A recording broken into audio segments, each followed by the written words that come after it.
जय हिंद दोस्तों, मेरा नाम है अभिषेक अग्निहोत्री और एडुटेनमेंट अड्डे में आपका स्वागत है। You will face many defeats in life but never let your self be defeated. बहुत ही सही बात है ये कि आप जीवन में कई बार हार का सामना करेंगे, लेकिन आपको खुद को नहीं हारने देना है। आपको ये बात याद रखनी है। आज दूसरा पार्ट में शुरू करना चाहूँगा। आज टॉप 200 मॉडर्न हिस्ट्री क्वेश्चन का जो पार्ट सीरीज़ चल रही थी, जिसमें कि पिछले पार्ट में मैंने 10 क्वेश्चन कवर करा दिए थे, तो उस वाली वीडियो की लिंक को मैंने वीडियो के डिस्क्रिप्शन में डाल दिया और एक प्लेलिस्ट भी मैंने क्रिएट कर दी है। और आपने हमारा चैनल अगर अभी तक सब्सक्राइब नहीं किया है तो आप उसको पहले सब्सक्राइब कर सकते हैं। आइए देखते हैं उस सीरीज़ का 11वां क्वेश्चन। क्वेश्चन है कि who was the Mughal emperor of the India during the 1857 revolt. मतलब कि 1857 की क्रांति के समय मुगल शासक कौन था भारत में। आपका ऑप्शन यहाँ पे अकबर सेकंड, बहादुर शाह, फर्रुखसियार और शाह आलम। तो इसका राइट आंसर है बहादुर शाह। बहादुर शाह जफ़र के नाम से इनको जाना जाता है। और जो बाकी 3 ऑप्शन मैंने और दे रखे थे वो भी मुगल एम्परर्स हैं, लेकिन वो सब बहादुर शाह से पहले आ चुके थे, क्योंकि आप जानते ही होंगे कि बहादुर शाह जो थे वो लास्ट मुगल एम्परर थे भारत के। और कुछ पॉइंट्स मैं यहाँ पे बता देता हूँ 1857 रिवोल्ट से रिलेटेड, जो बहादुर शाह के कॉन्टेक्स्ट में है कि जो ये रिवोल्ट था वो 10 मई को मेरठ से शुरू हुआ था। लेकिन ऐसी बात नहीं है कि 1857 का रिवोल्ट ये 10 मई से शुरू हुआ था। इसके पहले भी फरवरी में ही बैरकपुर में और बहरमपुर में काफ़ी सारे सिपाही म्यूटनीज हुई थी। आप जैसे कि एक बैरकपुर वाला आप जानते होंगे, जिसमें मंगल पांडे ने जो वहाँ की जो इनफील्ड कार्ट्रिज आई थी, जिसमें कि ऐसा सिस्टम था कि अगर आप अपने दांतों से उस कार्ट्रिज को नहीं खोलेंगे तो कुछ काम नहीं करती है। लेकिन वो जो कार्ट्रिज थी वो गाय के और जो सुअर का जो मीट होता है उससे वो कार्ट्रिज बनाई गई थी। और आप जानते हैं कि जो हिंदूस होते हैं वो गाय की काफ़ी पूजा करते हैं, और जो मुसलमान होते हैं उनके यहाँ सुअर का मांस खाना हराम होता है। इसलिए दोनों ही धर्मों ने उस वाले जो कार्ट्रिज था उसका बहिष्कार किया था। तो इसके पहले की कहानी ये थी। और जो ये लेकिन ऑफिशियली जो ये लॉन्च हुआ था 1857 रिपोर्ट, ये 10 मई को 1857 में मेरठ से लॉन्च हुआ था। और जब 10 मई को मेरठ से लॉन्च हुआ था और 11 मई को जब जो सिपाहीस थे वो जब लाल किला पहुंचे थे तो उन्होंने बहादुर शाह से एक अपील की थी, क्योंकि वैसे तो बहादुर शाह जफ़र पहले बात नहीं मान रहे थे, लेकिन जब उन्होंने देखा कि जितने भी सिपाहीस थे वो जो लाल किले की प्राचीर थी वहाँ तक चढ़ के आ गए हैं, तो फिर बहादुर शाह जफ़र को झुकना पड़ा। और उन्होंने कई सारे जो लेटर से वो जो इंडिया में उस समय चीफ्स थे, किंग्स थे, उनको लिखा ताकि एक कलेक्टिव रेजिस्टेंस ब्रिटिशर्स के खिलाफ बनाया जा सके। कलेक्टिव रेजिस्टेंस का मतलब है कि यहाँ पे सामूहिक विरोध एक प्रकार से ब्रिटिशर्स का किया जा सके। और जो मेन जो 1857 क्रांति में जो राज्य थे जिन्होंने अच्छे से बढ़ चढ़ कर हिस्सा लिया वो थे अवध, रोहिलखंड और बंगाल वगैरह में ही काफ़ी इसकी क्रांति का जोर शोर से समर्थन किया गया था ब्रिटिशर्स ने। लेकिन ये वाला जो 1857 की क्रांति थी इसको दबा दिया था सितंबर तक आते आते। और जो बहादुर शाह के जो 2 प्रिंस हुआ करते थे उनको वहीं उनके सामने ही कत्ल कर दिया गया था अंग्रेज़ों के द्वारा। उसके बाद फिर बहादुर शाह जफ़र को रंगून की जेल में भेज दिया गया था, और जहाँ पे बहादुर शाह की मौत 1862 में हो गई थी। और बस इसी के साथ ही मुग़ल का जो राज्य भारत में हुआ करता था वही ख़त्म हो गया एक प्रकार से। आप वाली इमेज देख सकते हैं कि इस वाली उम्र में कितने बहादुर शाह जफ़र कितना बूढ़ा हो चुका है। तो आप जान ही सकते हैं कि जब बूढ़े होने के साथ मरता क्या ना करता वाली कहानी थी इनके साथ, कि जब जितने सिपाही थे जब वो लाल किले की प्राचीर में चढ़ गए थे तो जाहिर सी बात है कि हट्टा कट्टा आदमी डर सकता है, तो ये बुढ़ऊ कहाँ से कुछ कर पाते। आइए देखते हैं 12वां question. Arrange the following battles fought in their chronological order. पहली बैटल ऑफ प्लासी, दूसरी है थर्ड बैटल ऑफ पानीपत, तीसरी है फोर्थ एंग्लो मैसूर वार और फोर्थ है बैटल ऑफ बक्सर। आपके ऑप्शन यहाँ पे 1342, 1243, 3412 और 4321। चलिए फिर देखते हैं इसका आंसर क्या होगा। इसका आंसर है 1234। सबसे पहले लड़ी गई थी यहाँ पे बैटल ऑफ प्लासी, जो कि 1757 को लड़ी गई थी। बैटल ऑफ प्लासी वो टर्निंग पॉइंट हम कह सकते हैं कि जहाँ से ब्रिटिशर्स ने इंडिया में कब्जा करना शुरू कर दिया था, मतलब ब्रिटिशर्स का राज वहाँ पे शुरू हो गया था। ये जो बैटल ऑफ प्लासी हुई थी वो सिराजुद्दौला और रॉबर्ट क्लाइव के बीच में हुई थी, जिसमें कि रॉबर्ट क्लाइव ने सिराजुद्दौला को हरा दिया था। और उसी के बाद सिराजुद्दौला को हराने के बाद मीर कासिम को बंगाल का नवाब घोषित कर दिया गया था, क्योंकि सिराजुद्दौला उसके पहले बंगाल का नवाब हुआ करता था। उसके बाद आएगी थर्ड बैटल ऑफ पानीपत, जो कि 14 जनवरी 1761 को हुई थी अहमद शाह अब्दाली और मराठास के बीच में, जिसमें कि मराठास की काफ़ी बुरी तरीके से हार हुई थी। और इसी के साथ ही मराठाओं का जो राज्य था भारत में वो समाप्त हो गया था। उसके बाद आती है फोर्थ एंग्लो मैसूर वार, जो कि 1799 में हुई थी। और ये जो युद्ध हुआ था वो टीपू सुल्तान और ब्रिटिश आर्मी, जो कि उस समय वेल्सली के अंडर में थी, तब हुआ था। और इसमें टीपू सुल्तान की मौत हो गई थी। टीपू सुल्तान का जो पिता था उसका नाम था हैदर अली, जिसने कि फर्स्ट एंग्लो मैसूर वार में ब्रिटिशर्स को हरा दिया था। और जो दूसरा एंग्लो मैसूर वार हुआ था उसमें हैदर अली की मृत्यु हो गई थी। फिर दूसरा जो एंग्लो मैसूर वार को फिर इसको कैरी फॉरवर्ड किया था टीपू सुल्तान ने। बैटल ऑफ बक्सर 1764 में हुई थी, जो कि बैटल ऑफ प्लासी के कुछ समय बाद ही हुई थी, जो कि मीर कासिम के और शुजा-उद-दौला शाह आलम सेकेंड और ब्रिटिशर्स के बीच में हुई थी। बैटल ऑफ बक्सर के में हुआ ऐसा था कि बैटल ऑफ प्लासी के बाद जब सिराजुद्दौला को हटा करके मीर कासिम को बंगाल का नवाब घोषित कर दिया गया था, तो फिर सिराजुद्दौला के बाद जब मीर कासिम को बंगाल का नवाब घोषित कर दिया गया था, तो मीर कासिम को काफ़ी सारे वहाँ पे जमींदारी दे दी गई थी। लेकिन जो उसका टैक्स कलेक्शन था, उसका जो रेवेन्यू जो देना होता था ब्रिटिशर्स को, वो सही से नहीं दे रहा था। तो उसके बाद सिराजुद्दौला को हटा करके मीर जाफ़र को वहाँ पे मीर कासिम को दोबारा से मीर जाफ़र के बाद दोबारा से बंगाल का नवाब बना दिया गया था।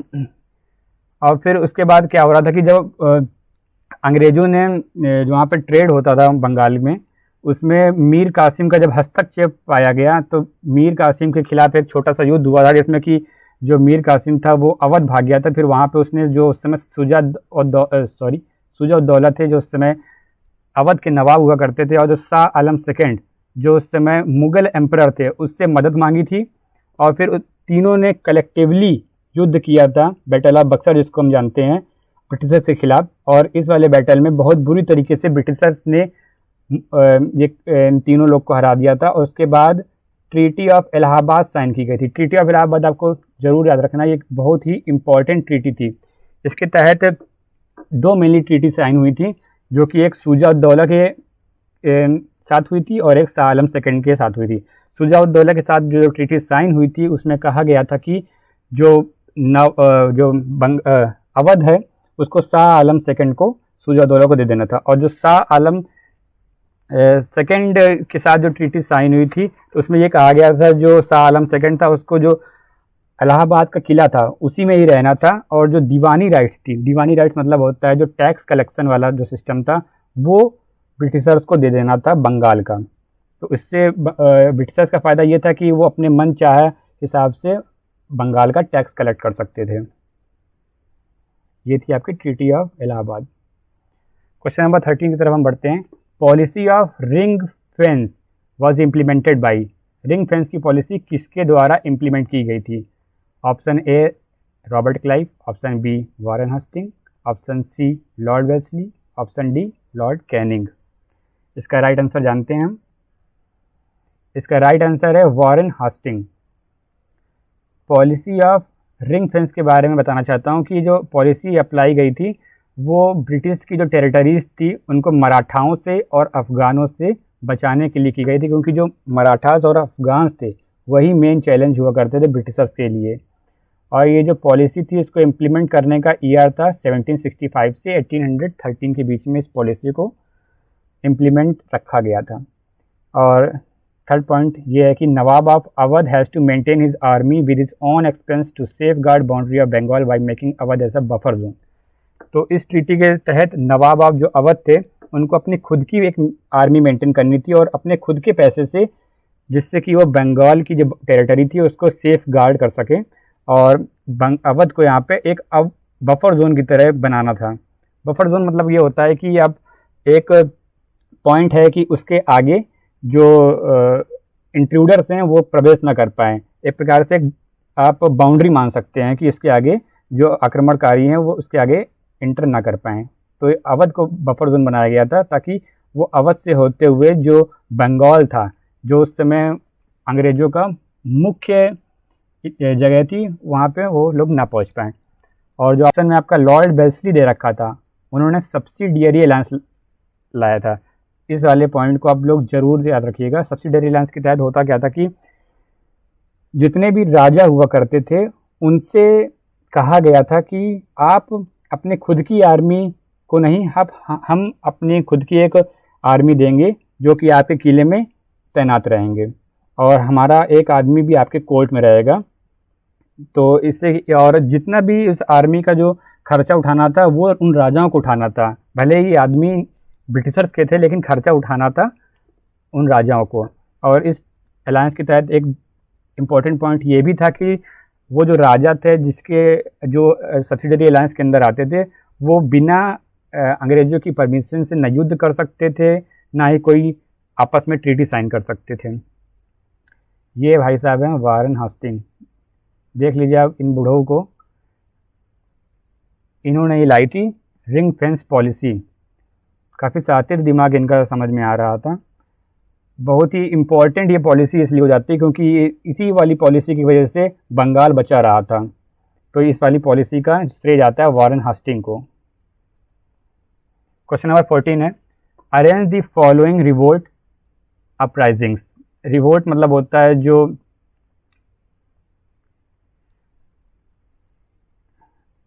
यहाँ पे ऑप्शन है आपके Sanyasi revolt, Santhal rebellion, Wahabi movement, sepoy mutiny. तो आपको इनको क्रम में सजाना है। ऑप्शन ए है आपका 1432, 1342, 1324, 4132। इसका राइट आंसर जानते हैं हम। इसका राइट आंसर है 1324।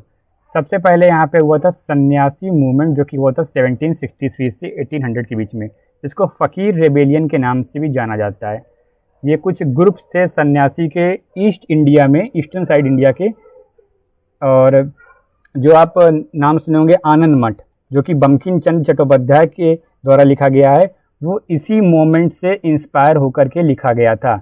ये वाले आप पॉइंट को बहुत ही इम्पोर्टेंट मार्क कर लीजिए कि बंकिम चंद्र चट्टोपाध्याय ने जो आनंद मठ लिखा था वो किस मूवमेंट के इंस्पायर होके लिखा गया था। ऑप्शन नंबर जो 2 था संथाल रेबेलियन, वो 1855 से 1856 के बीच में। इसमें जो संथाल हुआ करते थे, जो मेनली हुआ करते थे एग्रीकल्चरलिस्ट, मतलब खेती बाड़ी का काम करते थे, वो राजमहल हिल्स में रहते थे। अब राजमहल हिल्स कहाँ पे, आपको ये मुझे कमेंट करके बताना है। और इसमें जो जमींदार थे उन्होंने संथाल रेबेलियन जो संथाल थे उनको राजमहल जो हिल्स थी वहाँ से हटा करके प्लेन में लगा दिया था। और तो फिर इसके बाद जो 2 भाई थे यहाँ पे, उन्होंने मिल करके इस रेबेलियन को लीड किया था, जो कि जमींदारों के खिलाफ मेनली था, लेकिन बाद में चल करके ये एंटी ब्रिटिश मूवमेंट भी हो गया था। ऑप्शन 3 यहाँ पे वहाबी मूवमेंट, जो कि 1820 से 1870 के बीच में हुआ था। ये जो वहाबी मूवमेंट था, वो जो इन्फ्लुएंस था ये अब्दुल वहाब, जो कि सऊदी अरेबिया के एक टीचर हुआ करते थे, एक इस्लामिक टीचर हुआ करते थे, उनसे ये इन्फ्लुएंस होकर के ये वाला मूवमेंट शुरू किया गया था, जिसको लेड किया था सैयद अहमद ने। और ये खिलाफ थे कि जो वेस्टर्न इन्फ्लुएंस जो इंडिया में पड़ रहा था, उससे ये लोग मानते थे कि हमारे इस्लाम को ख़तरा हो सकता है। तो इस वजह से ये वहाबी मूवमेंट को इन्होंने शुरुआत किया था अंग्रेज़ों के खिलाफ। ऑप्शन नंबर 4 है यहाँ पे सेपॉय म्यूटनी। सेपॉय म्यूटनी तो आप भली बात ही जानते हो कि 1857 का revolt, great war of independence. 1757 में अंग्रेज़ों ने अपना भारत में पकड़ बनानी शुरू कर दी थी। उसके ठीक 100 साल बाद सेपॉय म्यूटनी जो हुई थी 1757 की, ये माना यही जा रहा था कि 1857 के रिवोल्ट्स के बाद हमारा देश भारत आज़ाद हो सकता है। लेकिन कुछ कारण थे, जैसे कि जो कुछ राज्य थे उन्होंने अंग्रेज़ों की मदद कर दी थी, जैसे सिंधिया थे और होलकर थे, इन्होंने अंग्रेज़ों की मदद कर दी थी, जिसके वजह से हमारा भारत आज़ाद उस समय नहीं हो पाया था, लेकिन ये बहुत ही तगड़ी बैटल हुई थी 1857 की। और इस वाले जो सिपाही म्यूटनी थी, इसका रीज़न दो माने जा सकते हैं। एक वो जो बीफ और पॉर्क वाला इशू था, मतलब कि गाय का जो मीट था और जो सुअर का मीट था, उसको जो खाने के जो रॉयल जो इनफील्ड राइफल्स हुआ करती थी, उसमें उसकी जो कार्ट्रिज मतलब होता है कि उसकी जो गोली होती थी उसके ऊपर जो खोखा लगा रहता है, वो बनी थी इन दोनों के मीट से। तो जो मुस्लिम्स थे वो पोर्क का विरोध कर रहे थे और जो हिंदूज थे वो बीफ का विरोध कर रहे थे। और जो दूसरी जो रीज़न था इस वाले सिपाही म्यूटनी का, वो था सर्विस एनलिस्टमेंट एक्ट, जो कि लॉर्ड कैनिंग ने ही लाई थी। इस वाली जो एनलिस्टमेंट मतलब होता है कि आप किसी सर्विस में कितने सालों तक काम कर रहे हैं, उस पीरियड को बोलते हैं एनलिस्टमेंट। तो इसमें क्या था कि जो हाई क्लास की जो हिंदू लोग थे, जो उस समय जो तैनात थे आर्मी में, उन्होंने विरोध किया था इस वाले एक्ट का, क्योंकि इस एक्ट के तहत होता गया था कि जो इस एक्ट के बाद हिंदूज या जो मुस्लिम थे, बाकी धर्म को मिला करके जितने भी सारे धर्म थे, उनको या तो इंडिया के अंदर या फिर इंडिया के बाहर तैनात किया जा सकता है। हिंदू ने इसका विरोध इसलिए किया था क्योंकि हिंदू मानते थे अगर वो समुद्र को पार करेंगे तो उनका धर्म भ्रष्ट हो सकता है। तो इस वजह से इसका विरोध किया गया था सर्विस इनवेस्टमेंट एक्ट का। क्वेश्चन नंबर 15 की तरफ बढ़ते हैं। Which is not correctly matched. Option है आपका साधारण ब्रह्मो समाज, राजा राम मोहन रॉय, प्रार्थना समाज, Atmaram Panduranga. Option 3 servants of India society, बाल गंगाधर तिलक। ऑप्शन 4 आर्य समाज, दयानंद सरस्वती। इसका राइट आंसर हम जानते हैं। इसका राइट आंसर होगा 1 और 3, क्योंकि इसका एक्सप्लेनेशन हम देख लेते हैं कि जो साधारण ब्रह्म समाज था वो आनंद मोहन बोस ने इस्टेब्लिश किया था, ना कि राजा राम मोहन रॉय ने। और आनंद मोहन बोस ने अपने दोस्तों की मदद से ये वाला जो समाज था 1878 में इस्टेब्लिश किया था। Servants of India society establish किया गया था गोपाल कृष्ण गोखले के द्वारा, ना कि बाल गंगाधर तिलक। दोनों महाराष्ट्र से आते हैं, गोपाल कृष्ण गोखले और बाल गंगाधर तिलक, इसलिए आप कंफ्यूज मत होइएगा। और ये वाला जो सोसाइटी तो इस्टेब्लिश की गई थी 1905 में। इसका एम यही था कि जो नेशनल जो मिशनरीज थी उनको इंडिया में कैसे वो देश सेवा कर सकते हैं, इस भावना को भरने के लिए सर्वेंट्स ऑफ इंडिया सोसाइटी को लाया गया था। ऑप्शन 3 था यहाँ पे प्रार्थना समाज, जो कि 1867 में इस्टेब्लिश किया गया था। इसके कुछ जो मेन रीज़न थे इस प्रार्थना समाज को इस्टेब्लिश करने का, उसमें से एक था कि जो कास्ट बेस्ड सिस्टम चल रहा था, ऊंच नीच वाला जो मानना था लोगों का, उसको ख़त्म करना, महिलाओं की शिक्षा के लिए और जो विधवा महिलाएं होती थीं उनकी दोबारा शादी करने के लिए ये प्रार्थना समाज का गठन किया गया था। ऑप्शन 4 यहाँ पे आर्य समाज। आर्य समाज की स्थापना की गई थी 1875 में। आर्य समाज के जो संस्थापक थे दयानंद सरस्वती, उनके द्वारा दिया गया एक फेमस कोट था बैक टू वेदास। आपको ये वाला पॉइंट याद रखना है।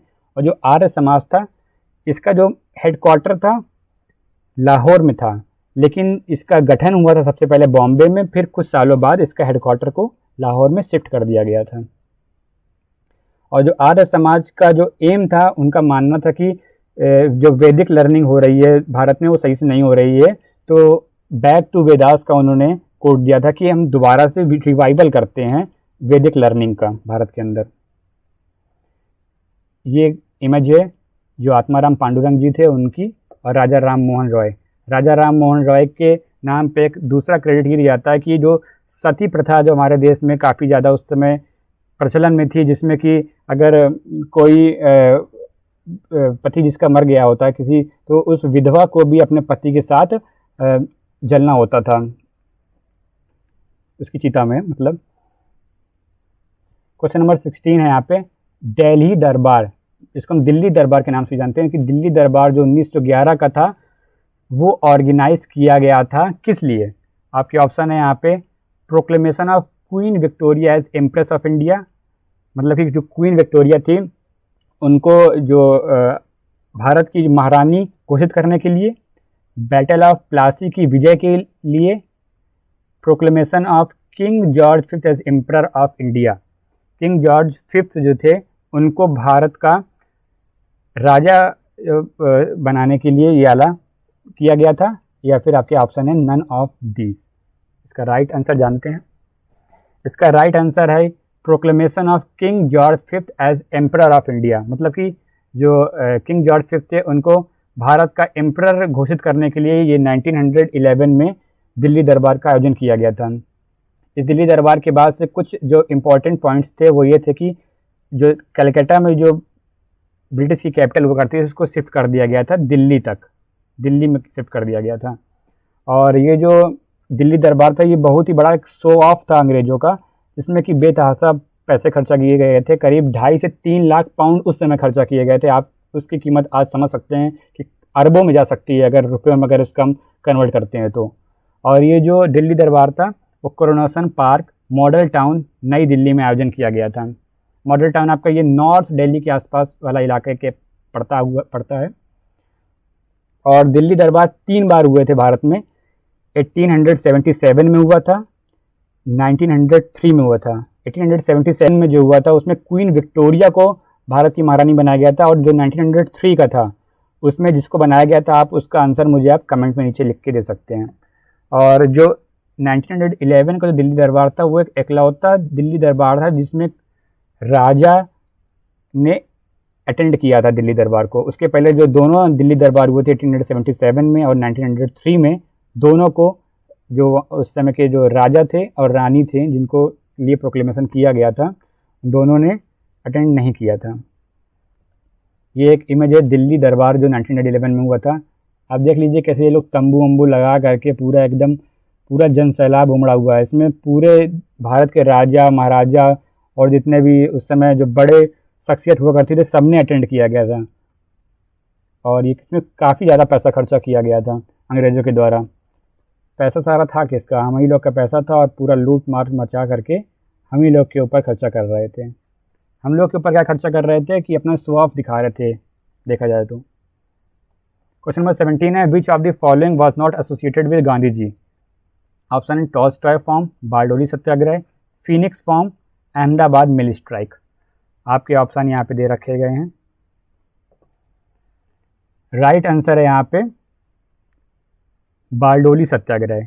बारडोली सत्याग्रह जो था वो गांधी से रिलेटेड ना होकर के ये सरदार वल्लभ भाई पटेल से रिलेटेड था। ये सत्याग्रह 1928 में गुजरात में हुआ था। एक बारडोली नाम का एक छोटा सा तालुक पड़ता है, तालुक मतलब एक छोटा सा टाउन जैसा मान लीजिए पड़ता था। ये सत्याग्रह होने का मेन रीज़न ये था कि 1925 में बारडोली में बाढ़ आ गई थी। बाढ़ आने के बावजूद अंग्रेज़ों ने जो टैक्स इकट्ठा करते थे किसानों से उसको 22% से बढ़ा दिया था, जिसका विरोध किसान लोग कर रहे थे। और फिर उन्होंने सरदार वल्लभ भाई पटेल जी को बारडोली में बुलाया और उनसे कहा कि आप इस सत्याग्रह को लीड कीजिए। इस सत्याग्रह की सबसे इम्पोर्टेंट जो बात है आपको जो याद रखनी है कि इसी सत्याग्रह के बाद वल्लभ भाई पटेल जी का नाम सरदार रख दिया गया था। वहाँ की जो महिलाएं थीं जो बढ़ चढ़ कर हिस्सा ले रही थीं, उन्होंने सरदार वल्लभ भाई पटेल से खुश होकर के उनको सरदार नाम की उपाधि दी थी। उसके पहले उनको सिर्फ वल्लभ भाई पटेल के नाम से जाना जाता था। बारडोली सत्याग्रह के बाद से उनको हम लोग सरदार वल्लभ भाई पटेल के नाम से जानते हैं। टॉलस्टॉय फॉर्म 1910 में हुआ था। ये सत्याग्रही थे जो साउथ अफ्रीका में काम कर रहे थे। उनका एक ये घर बनाया था, इसको गांधी जी ने बनाया था। यहाँ पे क्या होता था कि जो सत्याग्रही थे कई सारे यहाँ पे कार्य करते थे, जैसे कि आपका कारपेंट्री का काम करते थे, पेंटिंग का काम करते थे। मतलब एक प्रकार से अपनी दैविक दिनचर्या को बनाने के लिए ये लोग ऐसा काम कर रहे थे यहाँ पे, और सत्याग्रही तो थे ही लोग। और जो दूसरा फिनिक्स फार्म था 1904 में इस्टेब्लिश किया गया था। नटल जो कि डरबन के अंदर आता है, डरबन है साउथ अफ्रीका की कैपिटल। और जो ऑप्शन आखिरी है अहमदाबाद मिल स्ट्राइक 1918 में हुई थी। इसको भी आपको बहुत ज़्यादा इम्पोर्टेंट मार्क कर लेना है, क्योंकि अहमदाबाद मिल स्ट्राइक गांधी जी के द्वारा की गई पहली भूख हड़ताल थी। इसमें गांधी जी ने डिमांड ये की थी क्योंकि जो वर्ल्ड वार 1 चल रहा था 1914 से 1919 के बीच में जो हुआ था, उसके वजह से महंगाई काफ़ी ज़्यादा बढ़ गई थी। तो जो वहाँ के वर्कर थे अहमदाबाद मिल स्ट्राइक के, उन्होंने मालिक से अपने मांग की थी कि आप हमारी सैलरी को 50% से बढ़ा दीजिए, लेकिन उनकी इस मांग को अनसुना कर दिया गया था, जिसके वजह से उन्होंने गांधी जी का आह्वान किया कि आइए आप हमारी मदद कीजिए। तो गांधी जी ने उन लोग की मदद की थी, लेकिन उसके बाद उन्होंने जब भूख हड़ताल की थी तो जो मिल के मालिक थे, उन्होंने 50% तो नहीं 35% से उनका भत्ता बढ़ा दिया था। ये एक इमेज है जो पटेल बारडोली में थे सत्याग्रह के लिए, उसकी इमेज है ये। क्वेश्चन नंबर 18 है, in which session of Indian National Congress world swaraj used for the first time. आपके ऑप्शन है यहाँ पे Lahore session 1919, Calcutta session 1906, Belgaum session 1924, Kanpur session 1925। इसका राइट आंसर जानते हैं? इसका राइट आंसर है कलकत्ता सेशन ऑफ 1906। इस कलकत्ता सेशन को जो प्रेसिडेंट थे उस समय वो थे दादा भाई नौरोजी। दादा भाई नौरोजी को हम grand old man of India के नाम से भी जानते हैं। और जो बाकी ऑप्शन थे लाहौर सेशन, उसमें स्वराज नहीं, उसमें पूर्ण स्वराज की मांग की गई थी। उसको जो चेयर किया था या प्रेसाइड किया था वो जवाहरलाल नेहरू ने किया था। कानपुर सेशन जिसको सरोजनी नायडू ने हेड किया था, इसको स्टार मार्क मैंने इसलिए किया था क्योंकि ये पहला एक इंडियन नेशनल कांग्रेस का सेशन था जिसको एक भारतीय महिला ने हेड किया था। बेलगाम सेशन महात्मा गांधी, इसको मैंने इसलिए स्टार मार्क किया है कि बेलगाम का सेशन एकमात्र सेशन था महात्मा गांधी के द्वारा किया हुआ, क्योंकि उसके बाद उन्होंने कोई भी सेशन को हेड नहीं किया था। ये एक सीन है यहाँ पे इंडियन नेशनल कांग्रेस की एक सेशन की, देख सकते हैं आप यहाँ पे कितने सारे जो इंडियन नेशनल कांग्रेस के समर्थक हैं कैसे यहाँ पे बैठे हुए हैं और कुछ लोग पीछे खड़े हुए हैं, तो उसकी एक इमेज है यहाँ पे ये। क्वेश्चन नंबर 19 है, Shimla deputation is associated with. Shimla deputation किससे एसोसिएटेड है? Morley Minto reforms, मॉन्टेगो Chelmsford reforms, government of India act या फिर पूना पैक्ट। आगे जानते हैं इसका राइट आंसर क्या होगा। इसका राइट आंसर है Morley Minto reforms. Morley Minto reforms जो 1909 में आया था, उसमें क्या था कि आगा खान जो थे, जो कि उस समय जो मुस्लिम लीग थी उसकी तरफ से इस जो मॉर्ले मिंटो रिफॉर्म्स में एक डेपुटेशन को ये हेड कर रहे थे, जिसमें ये लॉर्ड मिंटो से मिलने गए थे। लॉर्ड मिंटो उस समय सेक्रेटरी ऑफ स्टेट हुआ करते थे भारत के, जो कि इंग्लैंड से कंट्रोल करते थे पूरे भारत का, पूरी बागडोर को वहाँ से कंट्रोल करते थे। और मेन जो पॉइंट था क्या नाम है इस रिफॉर्म का, उसमें ये था कि जो मुस्लिम्स थे उनको सेपरेट इलेक्टोरेट दिया जाए। सेपरेट इलेक्टोरेट्स का मतलब ये होता है कि जो मुस्लिम्स हैं उनको मुस्लिम्स के द्वारा चुना जाए, ऐसा उन्होंने मांग किया था। और जो मॉन्टेगो चेम्सफोर्ड रिफॉर्म्स था वो 1919 में आया था। इसमें डायरकी का इंट्रोडक्शन किया था। डायरकी मतलब होता है कि एक ही राज्य के दो राजा या फिर दो लोग उसको कंट्रोल करें, तो जो वहाँ पे जो फॉलो होता है उसको बोलते हैं डायरकी। थर्ड यहाँ पे पूना पैक्ट। पूना पैक्ट 1932 में साइन किया गया था महात्मा गांधी के जो समर्थक थे और भीमराव अम्बेडकर के समर्थक के बीच में। पूना पैक्ट के तहत जो मेन पॉइंट्स माने गए थे वो ये था कि जो सेपरेट इलेक्टोरेट्स जो डिप्रेस्ड क्लास के लिए भीमराव अम्बेडकर मांग कर रहे थे उसको नहीं माना जाएगा, सिंगल इलेक्टोरेट ही होगा। सेपरेट इलेक्टोरेट में होता क्या था कि एक जनरल इलेक्टोरेट होता था और एक डिप्रेस्ड क्लास का अपना एक इलेक्टोरेट होता था, जिसमें कि डिप्रेस्ड क्लास वाले डिप्रेस्ड क्लास को ही चुनेंगे। ये पूना पैक्ट आने के पहले एक रीज़न ये था कि जो कम्युनल अवार्ड था जो उस समय के ब्रिटिश के पीएम थे मैकडोनाल्ड रामसे जो थे उस समय के ब्रिटिश पीएम, उन्होंने जो थर्ड राउंड टेबल कॉन्फ्रेंस थी उसके बाद जब कोई नतीजा नहीं निकला था तो उन्होंने सेपरेट इलेक्टोरेट डिप्रेस्ड क्लास को ला दिया था, जिसको हम कम्युनल अवार्ड के नाम से जानते हैं। तो उसी के बाद ही पूना पैक्ट को साइन किया गया था। क्वेश्चन नंबर 20 देख लेते हैं। Ghadar movement in India was a direct effect of Komagata Maru incident, outbreak of world war, parliamentary reforms, partition of Bengal. इसका राइट आंसर जान लेते हैं। इसका राइट आंसर है 1 और 2। कोमागाटा मारू इंसिडेंट गदर जो रेवोल्यूशन था उसका एक काफ़ी बड़ा इम्पोर्टेंट रीज़न था। कोमागाटा मारू था क्या कि एक शिप था जो कि बंधकों को सिंगापुर से वैंकूवर जो कि कनाडा में पड़ता है वहाँ पे लेके जा रहा था, लेकिन जो कैनेडियन ऑफिशियल्स थे उन्होंने शिप को डिबोर्ड नहीं होने दिया था। फिर शिप जब वापस कलकत्ता पहुँचा तो फिर जो जितने भी वहाँ कैदी थे उनको ट्रेन में भर दिया गया। और पंजाब में हुआ क्या कि जितने भी कैदी थे उन्होंने जाने से मना कर दिया। तो जब दंगे अंगे छोटे मोटे वहीं पे हुए थे तो 22 जो कैदी थे उसमें मर गए थे। दूसरा रीज़न बताया जाता है कि वर्ल्ड वार 1 जो कि 1914 से 1919 के बीच में हुआ था, ये एक अपॉर्चुनिटी बन गई थी कि गदर मूवमेंट को हम भारत में लॉन्च कर सकें। जो ऑफिशियली गदर था मूवमेंट था वो सैन फ्रांसिस्को में जो कि यूनाइटेड स्टेट्स ऑफ अमेरिका में पड़ता है उसमें 1913 में उसको लॉन्च कर दिया गया था। और जो पार्टीशन ऑफ बंगाल दिया गया था 1905 में हुआ था। इसको लॉर्ड कर्जन ने इम्प्लीमेंट किया था, बंगाल का विभाजन जिसको हम जानते हैं। गदर पार्टी के बारे में थोड़ा देख लेते हैं। इसका हेडक्वार्टर सैन फ्रांसिस्को में था। 1913 में इसका इस्टेब्लिशमेंट हुआ था। उसके मेन लीडर थे लाला हरदयाल, करतार सिंह सराभा और अदर्स।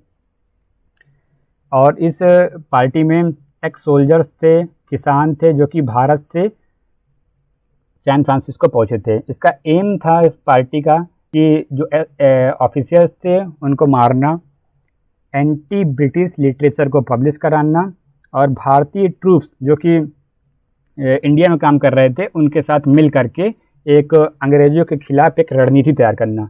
गदर पार्टी का जो रिवोल्ट भारत में था ये काफ़ी बुरी तरीके से फेल हो गया था, लेकिन इसमें जो करतार सिंह सराभा थे उन्होंने काफ़ी इसमें काम किया था। और लाला हरदयाल जो कि पहले सैन फ्रांसिस्को में ही हेड कर रहे थे, बाद में ये लोग भारत में आ गए थे 1915 में। ये गदर पार्टी की एक में जो रिवोल्यूशनरी थे उनकी एक इमेज है। और मैंने यहाँ पे ये कविता लिख दी है करतार सिंह सराभा की, मैंने यहाँ पे शेयर किया है। ये कविता आप लोग पढ़ के देख लीजिएगा, आपको काफ़ी अच्छी लगेगी। काफ़ी सुंदर कविता उन्होंने लिखी थी, देशभक्ति के ऊपर ये कविता है। एक बार पढ़ के आप लोग इसको ज़रूर देखिएगा। आशा करते हैं कि आपको ये सेशन पसंद आया होगा। अगर आपको ये सेशन पसंद आया तो आप हमारी वीडियो को सब्सक्राइब कर सकते हैं और इस चैनल को सब्सक्राइब कर सकते हैं, इस वीडियो को शेयर कर सकते हैं और अपने दोस्तों और चाहने वालों को इस वीडियो को शेयर कर सकते हैं। Thank you. मिलते हैं अगली वीडियो में, तब तक अपना ख्याल रखिएगा। धन्यवाद।